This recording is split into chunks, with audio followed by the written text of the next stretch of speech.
Golden Rule number 2. Do not ask question number 2 until number 1 has been answered. Since our last visit, I have been noticing the faults of my friends in conversation, and I have concluded that the most glaring fault one can have is to ask questions and then not wait for the answers. I have one friend in particular who, whenever he meets me, asks in the most solicitous way about my family, my health, etc., and then before I have an opportunity to respond, he proceeds to tell me about himself, his family, his ills, and the like. I know the species very well. In fact, I have classified my friends according to their respective merits as listeners. And where have you placed me? At the head of the list. As the greatest offender? No, as the least. You always wait until I answer one question before you ask another. Thank you. Do I ask many questions? Not too many. You may have noticed that there are as many persons who ask too few questions as there are who ask too many. I must say that I had never thought of that. To ask many questions often indicates an undue amount of curiosity on the part of the questioner. To ask too few, a lack of interest. The reason why some persons are so very prosaic and uninteresting is that they are entirely absorbed in themselves. In consequence, they ask few or no questions whatever, showing that they are not in the least concerned in what interests their friends.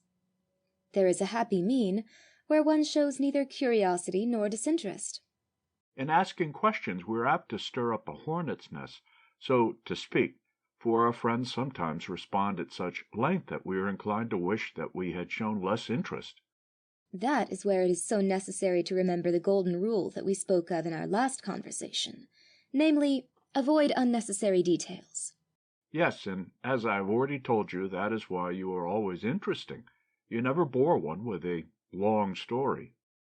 I usually try to treat all my friends as carefully as if each one bore a tag marked, "This is my busy day, make it short." Yes, or if you have any time to kill, kill your own. At what a rapid pace we live, anyway.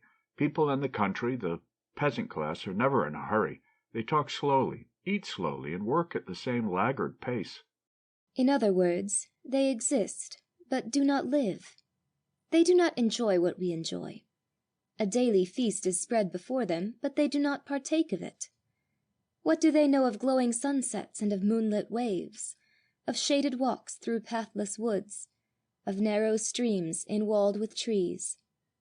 The sunset tells the peasant only of what the weather will bring to his crops, the stretch of velvet through which the streamlet winds, of green pastures for his flocks. But I have gotten away from my subject.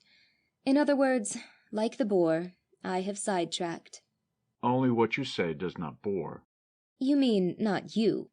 Nor anyone else. Thank you. I should thank you instead.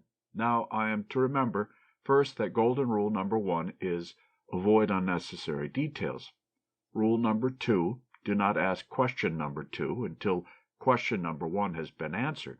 And furthermore, one must be neither too curious nor too disinterested.